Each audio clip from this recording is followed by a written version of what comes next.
Hello and welcome to Brain Says Strange Things. I'm Patrick, this is my brother Jordan, and this is the podcast where we talk to you about horror movies.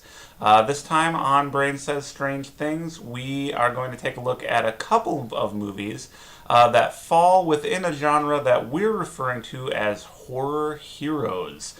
So these are two movies that are kind of superhero movies, kind of horror movies. They kind of bridge the two genres together. Yeah, they're more like, well, my original idea was that they're going to be superhero movies with like horror elements to them. Like the characters were more like horror characters. Yeah. That was my original idea. Yeah, and I think these two films fit the bill. So the movies we're going to be looking at tonight are Wes Craven's film Swamp Thing from 1982, recently released on Blu-ray, as well as Sam Raimi's Darkman from 1990, which we hadn't seen Darkman before. That was another reason why I wanted to do it, because I wanted to see that movie. Yeah. So first, I think we're going to talk about Swamp Thing, which, as I said, has just been released in this Blu-ray special edition from Screen Factory, of course. And we just got done watching this movie about a scientist, Alec Holland, who is these movies kind of have, they're very similar. Yes. As they have the same story as a lot of superhero movies have. Not saying that they stole from each other, but no. They follow the kind of typical superhero formula. So there's this scientist. Neither one does something really different. This scientist, Alec Holland, doing these weird experiments, merging plants and animals out in the swamp. He's attacked by these bad guys who want this formula he's developing. There's this horrible accident, and that's what turns him into Swamp Thing, essentially. Mm-hmm. And there's really not too much story beyond that. Adrienne Barbeau is in the movie as kind of like Swamp Thing's love interest. The bad guys are after her because she has these notebooks that Alec Holland left behind, and he has to protect her as this kind of swamp creature slash superhero Swamp Thing. And it gets pretty goofy towards the end. Swamp Thing's not like that well known. Somebody like explain he's made of the swamp. Yeah, Swamp Thing, I mean, he's basically like, he's a swamp creature. So he's like a plant, human... He's a human-plant thing, yeah. Hybrid, yeah. He has, super strength. He has just like a plant? Yeah. He has these kind of weird healing powers, just like a plant. Just like a plant.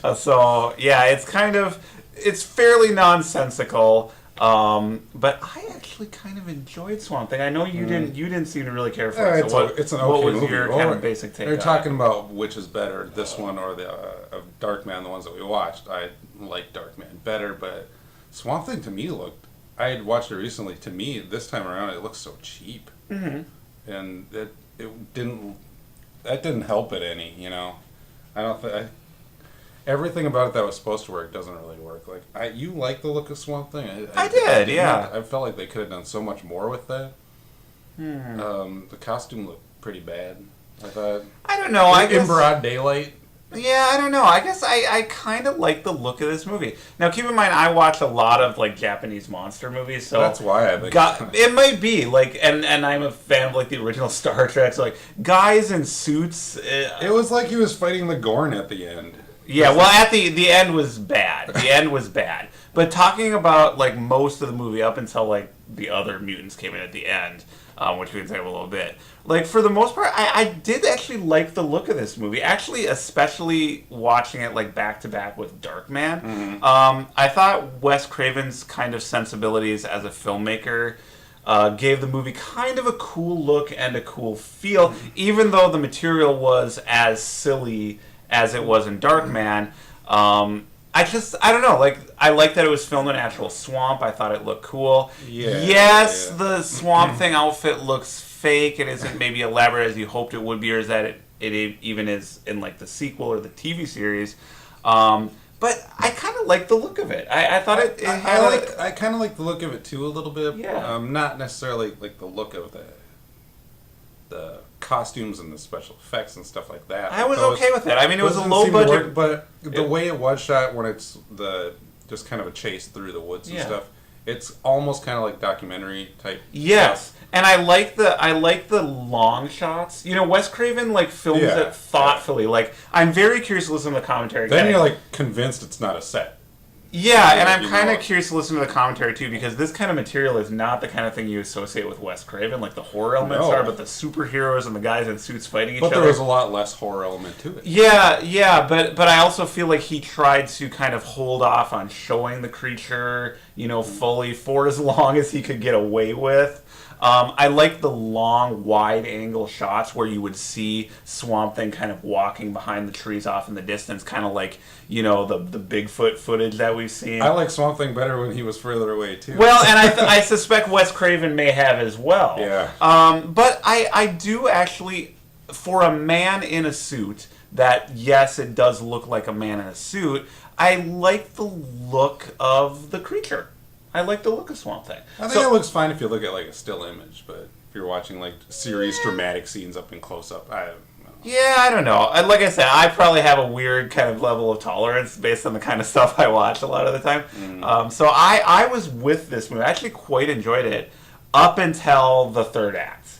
And then I do think it kind of went off the rails and it got kind of stupid, you know, and ridiculous. So Well, everything about it, the last part doesn't work because the plot is so confusing. yeah, it's fairly nonsensical. And it shouldn't be. It's a really simple. It starts out so simple, and then by the end, you're kind of scratching your head like, what did the bad guy want in the first place? Who is this guy? What is this formula supposed to do? How does it actually work? Because what happens at the end, basically, Swamp Thing and Adrienne Barbeau get kidnapped by the bad guy, whose name is Arcane, which is a great supervillain name. And he gets this formula that Swamp Thing's come up with. And this formula apparently like is able to transform people into different kinds of creatures based on their essence. So there's like a spiritual element thrown in there. Yeah, at the very end. It was very weird. Like if you're a good person and you drink this serum, you'll be a superhero. But if even you're a bad person, you'll turn into a fuzzy midget. Which even that I would have been okay with, but I'll defend the look of Swamp Thing in this movie. They threw that in. They did, but I'll defend the look of Swamp Thing in this movie. But the look of the villains at the end, like when Arcane himself takes the formula, it just seems like they didn't put a lot of time or effort into that costume. When you have a character like that and the mouth doesn't move, it's like they just weren't really. It's a total give up. Yeah, it did seem like that. It seemed like Wes Craven was kind of trying to hold on to this material and craft as good of a movie he could with some fairly silly, you know, story elements and a clearly fairly low budget. But he was crafting I thought an entertaining film. But that last act, it just seemed like they kind of threw up their hands and were just like, okay, let's just have these two creatures wrestle around in the mud a little bit. And it just got it got pretty silly. Yeah. But, you know, I kind of like Swamp Thing. I don't know, it has this kind of it's fun. It's not like 1980s it's not charm over to long. It's not characters aren't annoying. It's fine. Adrienne Barbeau is fine in it. There's that little kid character who's he's not an annoying kid kind character. Of weird. He's kind of I don't know. Like I don't really know his purpose in the movie either. I think just to add another character. The villains are actually pretty good. The guy that's like kind of over the top playing Arcane, I don't remember his name, but you know he was like kind of exactly hit the right tone. His performance reminded me a lot. It was way over the top. It was silly. His performance reminded me a lot of Ricardo Montalban in Star Trek II: The Wrath of Khan. Like very much. I thought he very much had that kind of like delivery and like kind of that very same Shakespearean. Yeah, just like he's fighting Swamp Thing. I mean, kind of recognize your place here. Yeah. Well, there was that one point where he goes like, Swamp Thing. He's outsmarted me again. He's like a master chess player. And Swamp Thing is really just like this beast throwing things around in the swamp. He's a lumbering monster. They could have easily just cut to a scene of him in the woods sitting there screaming. Yeah, which they show. Like that, yeah. It's like, oh yeah, he's brilliant. I mean, he outsmarted you again. Yeah. So, it's definitely cheesy. And the last act is full-on cheese. Didn't you think it looked cheap, though? Even the way it was filmed. The action scenes... There's the scene on the little fan boats that go through the... They show, like, one crash and blow up. Of course, it has like billions of dynamite stuck in it, and then that's pretty much it. I mean, I know they didn't have a budget to do it, but I don't know. I feel like they could make a good Swamp Thing movie, and I feel like this is probably, I don't know. I feel like this is like it's an okay movie, but Swamp Thing movie. Here's the thing though. Do I think it looks cheap? Yes, but I think for me things can look cheap and good, and they can look cheap and bad. And I thought, except for the last act, this looked cheap and good. I could see that they didn't have a lot of money for effects. I could see how the effects were done. I could see that it was a suit. You know what I mean? But I liked the look of it. I thought it was a good example filmed in a thoughtful way. It's a good example of cheap good and cheap bad. Because the end of it is cheap bad. Exactly. I would say the monster at the end was cheap bad. Why was it cheap bad? Because you could tell they didn't put the effort into that creature that they did into Swamp Thing. You know what I mean? It wasn't important to them. It didn't look good on the screen. Whereas Swamp Thing was like, okay, we can see, that it's a suit, but it's a thoughtfully designed, thoughtfully filmed suit. It was pleasing to look at for me. I thought it was a good creature design. And I do think it was kind of the base Swamp Thing design that becomes more elaborate in the sequel and the TV series. Because we were talking like Swamp Thing was kind of like a big deal for a little while in the 1980s. There was a sequel. Yeah, there was a cartoon. There was a cartoon. There were action figures, and of course, it's all based on a comic book. There was like a weird Swamp Thing was like a big deal for a very very brief period. I don't know. He's cool. So I like Swamp Thing. I enjoyed it more than Darkman, which I'm not sure how I felt about. So maybe we can talk about Darkman a little bit. Yeah. So Darkman, I can't believe you and I have only just now seen this movie for the first time, because it seems like a movie made for us, because we both read comic books growing up. It's directed by Sam Raimi, who you especially are a big fan of. He is a horror-themed superhero, an original creation by Sam Raimi.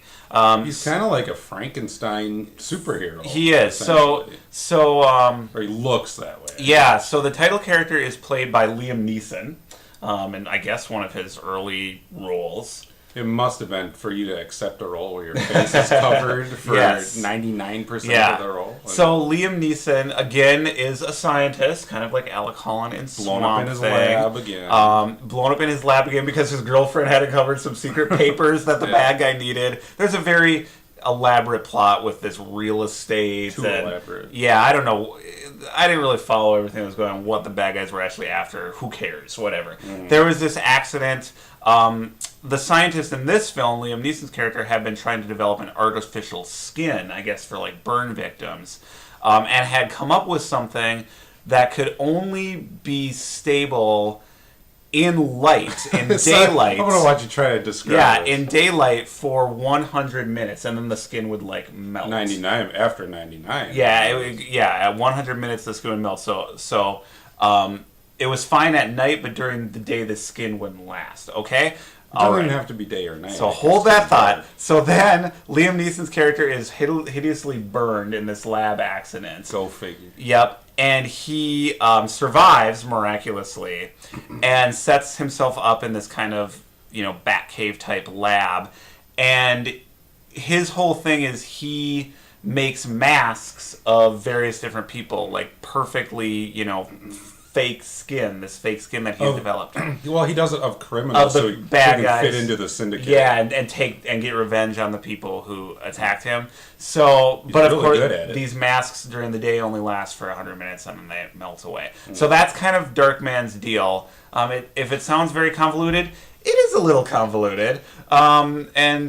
He's an interesting superhero. He's a great looking superhero. Yes. Well, he looks kind of like the Invisible Man, basically, from the classic Universal film. He, when he's in his Darkman form, when he's not in disguise, he has bandages wrapped all around him. He usually wears a hat and a dark trench coat. The makeup looked great though, without the bandages, the burn and everything. I thought looked really good. The teeth looked. And when it's like melting off, sometimes it'll do the effect where it's like under the skin. Yeah, the bladders, which were used a lot during that period in horror.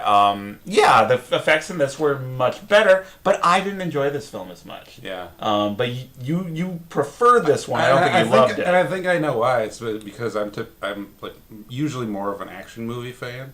And I thought the action scenes in this were really well done. Okay. Executed on like a small budget. Okay. Yeah, I did. Well, I remember I said when we watched it, I was like, it's kind of a cool action scene if you remove it from the rest of the movie. Okay. Like, if you just... That's kind of what got me interested in before, because I'd seen scenes like that. And, like, Darkman is a cool-looking character doing these cool stunts, and, like, it looks impressive. Mm-hmm. So that makes it look like an interesting movie. I could not...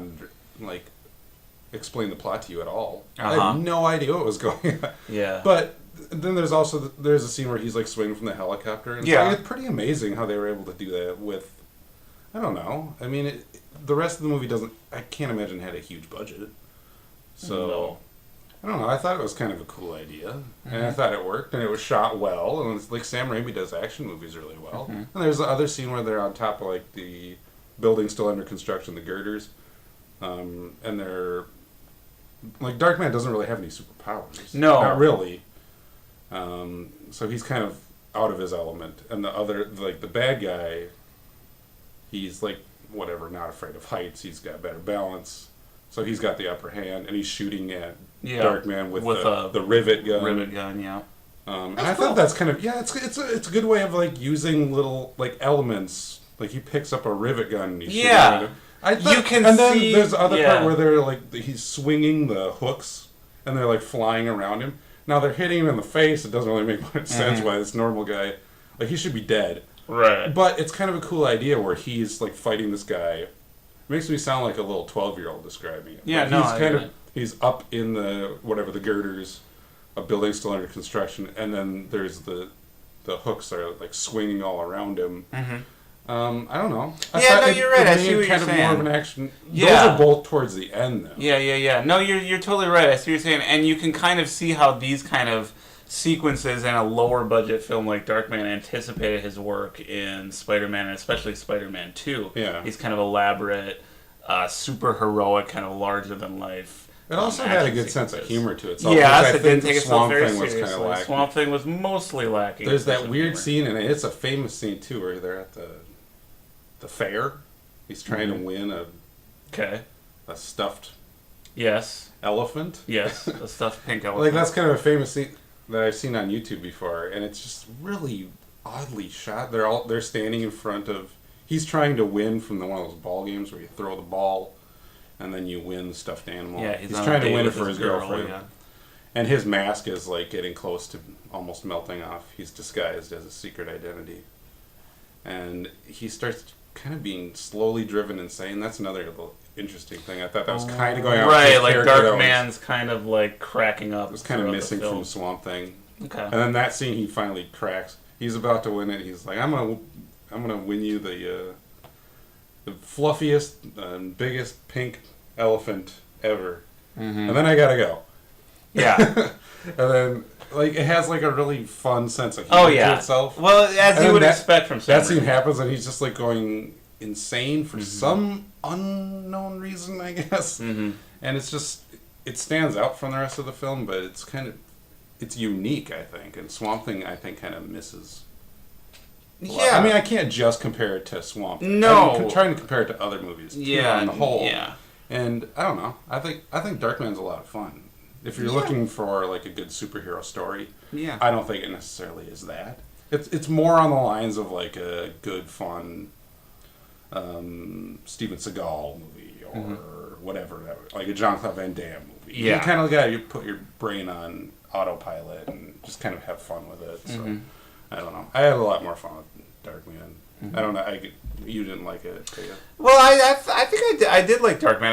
I didn't love it. I guess I kind of preferred Swamp Thing. I don't know. I guess I just kind of like the look and tone of Swamp Thing a little bit. Swamp Thing's a lot more stripped down. Darkman, yeah, and maybe I kind of like that. I tend to kind of like that sometimes, but like I guess like Darkman, I just had a hard time like figuring out what kind of a movie it was like while I was watching it. Like I'm like, is this serious? Is this superhero? Is this horror? Is this comedy? Is this action? And I get that like maybe what's great about it is that it does kind of combine all those elements. It's in a way it's kind of the perfect vehicle for Sam Raimi. It kind of marries all his interests in one film. I don't know, for some reason like the tone and the feel of it just reminded me mostly of like the kind of like we were talking about like the faux superhero movies from like the 1990s, you know, before some of them were good. Before like superhero movies became a big thing, you would have stuff like The Mask and like The Shadow and Meteor Man. It just it had that feel to it somehow. I don't know. Maybe I always like, look at it like, you know, when you see in a sitcom and then they have like a kid reading a comic book and it's like Super Atomic Man. Yeah. It's like a completely horribly made up thing. Right. Where if you would have just told like a comic book writer, like come up with a name for a superhero that the kid's reading about, and they would have come up with something interesting. Right. I always I look at those movies like they're comic book movies made by people who have never read a comic book or know nothing about them. Like they just know the idea of it, and that's what a lot of those movies. But I feel like Sam Raimi his felt more like a genuine comic book, but it's still kind of it still kind of had that feel to me a little bit. I don't know. Maybe I just like the look of like 80s movies more than 90s movies or something. No, that's not surprising. Yeah, but whatever. I didn't think either of these were great films. I didn't think they were terrible films either. I enjoyed Swamp Thing a little bit more. They were each kind of fun for what they were. Kind of like cheesy fun, you know. And, you know, superheroes and horror, they're kind of an odd fit, but occasionally they can go well together, you know. Like the Ghost Rider movies aren't very good, but that's another attempt to kind of merge. Yeah, I guess recently there haven't been. And superheroes. Buffy the Vampire Slayer could be seen as kind of a superhero horror hybrid.